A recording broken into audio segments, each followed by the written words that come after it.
Muchas gracias, señora presidenta. La verdad que algunos están tan fanatizados que no ven la realidad. Y por momentos, señora presidenta, pensé que escuchaba al diputado Sebastián Andújar contestando el informe minoría del Frente Amplio en la Cámara de Diputados. Pero lo primero es lo primero, y como señaló hoy el senador Sánchez, señora presidenta, me sumo a las palabras de reconocimiento, agradecimiento a todos los funcionarios y al presidente de la comisión, al senador Penades. Eso hay que reconocer, porque ha permitido que el debate transcurriera con respeto de esta oposición. Y se lo agradezco y lo reconozco. Luego, antes de iniciar mi intervención, quiero hacer alguna aclaración, porque hoy acá se han hablado muchas cifras y hay que ir a la cifra oficial si queremos construir sobre políticas públicas. Recién hablaban de 656 asentamientos y de 197.000 personas. Con dolor, señora presidenta, tengo que decir que la información oficial, según el último censo del 2011, son 165.000 personas, es la información oficial, y sobre esa información hay que trabajar. La información que está en la página web del Ministerio de Vivienda hoy habla de 620 asentamientos. El informe Techo habla de 650. Quiero corregir porque quizás que mañana hablan de 700. Y realmente esto nos tiene que dar mucho dolor. Mucho dolor. Pero, señora presidenta, el marco histórico de esta rendición de cuentas, señora presidenta, es inédito. Sin lugar a dudas es inédito. El año 2020 será muy difícil de olvidar para los uruguayos. La pandemia nos marcó, nos causó mucho dolor, nos causó mucho daño. En lo familiar, nuestros hijos sufrieron muchísimo los efectos negativos. Miles de uruguayos fallecieron, miles de familias con dolor, eso es verdad. Pero también acá hay que dejar claro, señora presidenta, que también será difícil de olvidar, como dijeron mis colegas de bancada de senadores del Frente Amplio, que acá va a ser difícil de olvidar por las acciones políticas del gobierno que no fueron desarrolladas en forma positiva y a tiempo. Y eso va a marcar la huella del país hacia el futuro. Y eso hay que decirlo. Estamos frente a una rendición de cuentas, señora presidenta, donde el gobierno se focalizó en llevar adelante un profundo ajuste fiscal. Un profundo ajuste fiscal reduciendo el gasto en políticas públicas, celebrándolo. Se redujo el ingreso de los trabajadores, de los jubilados, de los pensionistas, y todas estas acciones, en definitiva, lo que hicieron fue agravar la situación económica y social. Todo esto llevó al deterioro del entramado social. Se perdieron 60.000 puestos de trabajo, el cierre de miles de pequeñas y medianas empresas, la triste realidad de 100.000 uruguayos bajo la línea de pobreza, donde 38.000 son niñas, niños y adolescentes. Y esta realidad se ve, se vive, porque no se tomaron medidas a tiempo. Y se fue contramano de lo que indica la evidencia de cómo se debe actuar para salir de una crisis. Y en este contexto, lo que nos desvela el Frente Amplio es que nos desvela profundamente el futuro. Estamos frente a una rendición de cuentas de espaldas al futuro. No hay políticas de reactivación económica. No hay políticas de reactivación económica. Y a pesar del magro desempeño de la economía y que no se cumplieron con las metas de crecimiento, sí, como hoy señalaba el senador Olesker, sí lo que se cumplió fueron las metas de recorte y de ajuste fiscal. Se sobrecumplieron. El déficit proyectado era de 6,6 y fue de 6,3.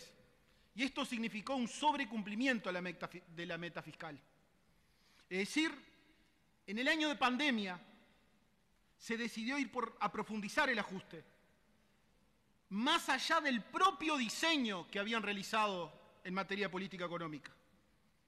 Se podría haber invertido 140 millones de dólares para tratar de ayudar en algunas políticas. Pero no se fue por ese camino. No se fue por ese camino. El equipo económico, la política económica de este equipo económico, se reduce a la política fiscal y a la política monetaria. Deja fuera todo lo que tiene que ver con los ingresos o tienen un rol subsidiario. Nosotros, desde el Frente Amplio, desde el año pasado venimos preguntando cuál es la programación macroeconómica en lo referente a los salarios. Y no se nos contesta. No se nos contesta. ¿Cuál es la proyección oficial de los salarios? ¿Cuál es la proyección? No sabemos. No se sabe. Entonces, ¿cómo será el bienestar de nuestra población hacia el futuro? No se sabe, no sabemos. Yo quiero hacer mención, señora presidenta, al Instituto de Economía, que fue invitado por nosotros, y quiero hacerle mención porque quiero hacer mención a su planteo en la comisión. Lo primero que nos señaló el Instituto de Economía cuando visitó a la comisión, dijo: la economía uruguaya, si bien no fue la que experimentó la mayor caída, es la que tiene la recuperación más lenta de toda la región. Y la fuerte caída del Producto Bruto Interno del 2020 podría haber sido peor aún si no hubieran estado las obras de UPM2 y todas las obras de infraestructura conexas, que están impactando en forma positiva en el 2021. Lo segundo que nos señaló el Instituto de Economía de la Universidad de la República, vemos con preocupación lo planteado en el mismo sentido, en este sentido. Respecto a las proyecciones de las exportaciones de bienes y servicios que se presentan en la rendición de cuentas, donde se esperan que tengan un gran dinamismo, pero no en base a la mejora de la competitividad de los precios. Y lo tercero que nos señala el Instituto de Economía es: se presentan proyecciones sobre el dinamismo del consumo interno, lo cual parece aún más dudoso dada la lenta recuperación del empleo y la caída de los salarios. Nos preocupa que sectores como la construcción, que viene creciendo por las obras de UPM2 y de Ferrocarril Central, así como las obras conexas, que tuvo un alto impacto en el 20 y en el 21, van a desaparecer luego de estos años. Y lo que preguntamos nosotros es: ¿cómo será el crecimiento para adelante, para el resto del periodo?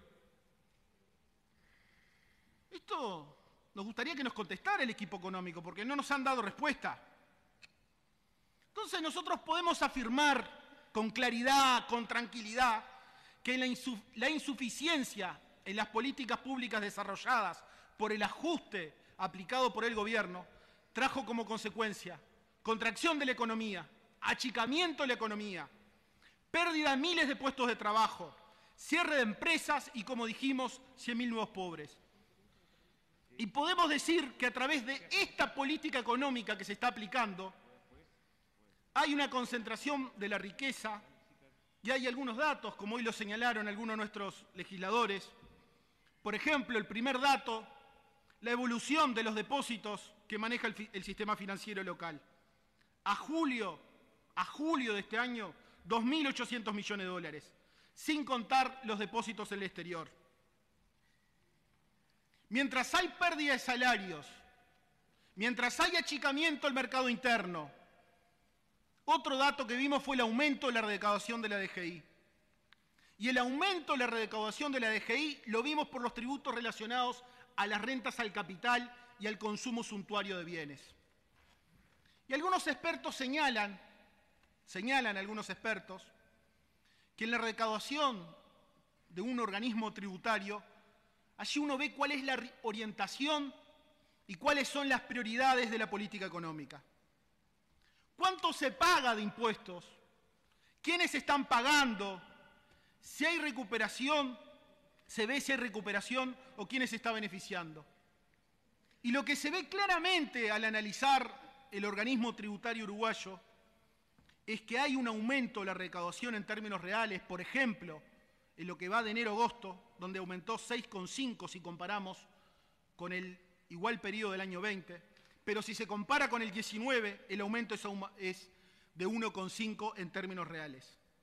Y el aumento de la recaudación, ¿dónde lo vemos, señora presidenta? Porque después acá se dice cualquier cosa. Pero el aumento de la recaudación, señora presidenta, se ve en el IMESI, 54,9, y hay una caída en la recaudación de todos los impuestos asociados a rentas personales, asociados al trabajo y al consumo de las familias uruguayas. El IRPF al trabajo cayó, 7,6. Cae el IAS, el IVA interno, el IVA que pagamos nosotros cuando vamos a consumir. El IMESI de los combustibles, casi 10 puntos.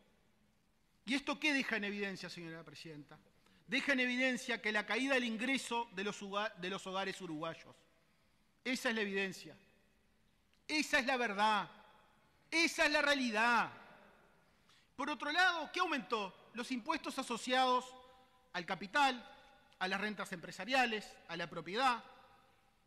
El IRPF al capital aumentó 13,2, el IRAE 1,7, el IMEVA 21%, el ITP 22,6. Y los datos señalados nos están diciendo que hay una política económica que beneficia a unos pocos y deja relegado al pelotón, deja relegado a las grandes mayorías. Eso nos están diciendo estos datos. Nosotros no tenemos temor, señora presidenta, lo decimos. Estamos frente a una rendición de cuentas que no da respuesta a las necesidades de los uruguayos, donde se recortaron, como hoy muy bien planteaba el senador Olesker, más de 300 millones de dólares. Y por más discurso de eficiencia que se haga, la verdad es que durante el año 2020 se cortaron políticas públicas, se dejaron de hacer cosas. Y es imposible pensar que puede existir un ahorro en ACE con el incremento de sus usuarios a causa de la pandemia. Es imposible pensar. Quiero leer una nota del Sindicato Médico del Uruguay que nos dejó hoy, señora presidenta. El Sindicato Médico dice: siguen existiendo dificultades en la cobertura de prestaciones muy básicas como la continuidad del stock de medicamentos, atención domiciliaria de urgencia y emergencia, acceso a tiempo razonable a consultas médicas, estudios o procedimientos, entre otras. La crisis generada a partir de la pandemia ha provocado que miles de uruguayos y uruguayas hayan pasado a ser asistidos por ACE, pero este incremento en la población asistida no se verá acompañado por el incremento del presupuesto, ya que las autoridades plantean como estrategia un plan de ahorro. Queremos trasladarles nuestra más profunda preocupación, ya que esta situación de aumento cero... Señora presidenta, ¿me pueden parar el uso de la palabra, por favor? Por favor, silencio. Muchas gracias, señora presidenta. Queremos trasladarles nuestra más profunda preocupación, ya que esta situación de aumento cero en el presupuesto implica una grave pérdida en la calidad asistencial en ACE, que ofrece cobertura de salud a los sectores más postergados y vulnerables de la sociedad. También nos preocupa la difícil situación que enfrenta la Facultad de Medicina en relación al programa UDAS, que pone en peligro a la vez la calidad asistencial de ACE y la formación de recursos humanos. Permaneceremos en alerta hasta que se reconsidere lo resuelto en la Comisión del Senado, que esperamos que respete el acuerdo entre el prestador público y la facultad alcanzado en estos últimos días. Queremos promover una atención en salud manteniendo uno de los objetivos centrales de la reforma del sistema sanitario, la equidad en el acceso, en los medios y en las prestaciones, para que toda la población, sin importar de su situación y su condición. La posibilidad de revertir esta situación está en nuestras manos. Eso nos deja la nota que dejó hoy el Sindicato Médico, que no visitó solamente esta bancada, visitó a todas las bancadas. A todas las bancadas visitó hoy el Sindicato Médico. Señora presidenta, pero a nosotros nos preocupa muchísimo, hoy hacía referencia la senadora Nane, hacía referencia a las modificaciones al 236. Allí se está modificando el artículo 69 de la Ley de Ordenamiento Territorial y Desarrollo Sostenible. A nosotros nos preocupa porque la Ley de Ordenamiento Territorial tiene una lógica y esta modificación no respeta esa lógica, lo hace incoherente. Y acá la Ley de Ordenamiento Territorial ya planteaba un proceso específico ante los casos de ocupación ilegal de terrenos. ya planteaba un proceso. Y ese proceso, señora presidenta, uno no entiende cuál es la necesidad del cambio. Porque sí planteaba un proceso. Planteaba un proceso que iba, sí, lógicamente, iba por el camino de lo que nosotros llamamos la estructura ordinaria, que es, de acuerdo a la complejidad del asunto, el Código General del Proceso define cuál es la estructura que se aplica ante esa problemática. Si es cobrar un cheque, por ejemplo, la estructura es una estructura monitoria. Se presenta, el actor se presenta ante el juez hace un control, dicta una sentencia y cita de excepciones a los 10 días. Pero, lógicamente, aquellos asuntos que tienen una complejidad mayor, el objeto del proceso tiene una complejidad mayor, hay que ir por la estructura ordinaria, que es un proceso donde se presenta el Estado, el juez cita, da un traslado de la demanda, hay 30 días para contestar la contestación de la demanda y hay posibilidad de oponer excepciones. Pero aquí se establece un proceso monitorio,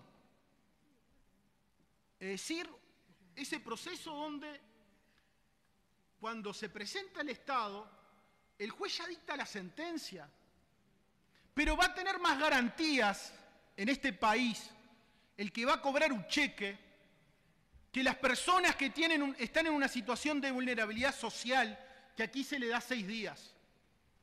¿Y por qué eso? ¿Por qué se va por este camino? No se entiende, señora presidenta. ¿Por qué se va por el camino de la vulnerabilidad de los derechos, de las garantías, del derecho de defensa, de la bilateralidad? Acá son personas que muchas veces están en situación de vulnerabilidad social. Y acá se va por ese camino de una estructura diferente, que es la estructura que se inauguró en el Uruguay con la Ley de Urgente Consideración. El de los desalojos express con 6 días de contestación de excepciones. ¿Hay necesidad de ir por este camino? No, no lo hay, señora presidenta. Nosotros queremos hacer mención, hay que reflexionar sobre esto. Porque no se puede decir, si uno quiere acelerar un proceso, el acelerar un proceso no es por el lado de retasear las garantías. Y acá lo que se está haciendo es retasear las garantías.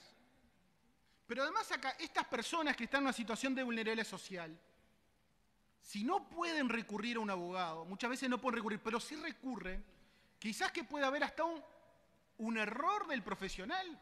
¿Por qué no se fue al proceso con los plazos del Código General del Proceso, que tiende a ser el principio? ¿Por qué se innova así? Pero más una técnica legislativa que algunos dicen que es brillante. Yo a mí, mire, señora presidenta, cuando en un artículo de una ley son 5 carillas, un artículo que sean 5 carillas, la técnica legislativa es defectuosa. Es defectuosa, señora presidenta. Y a nosotros no consideramos que esta modificación lo que está haciendo en realidad es no decir la verdad, porque hoy ya en la Ley de Ordenamiento Territorial hay una estructura que le da garantías a todos.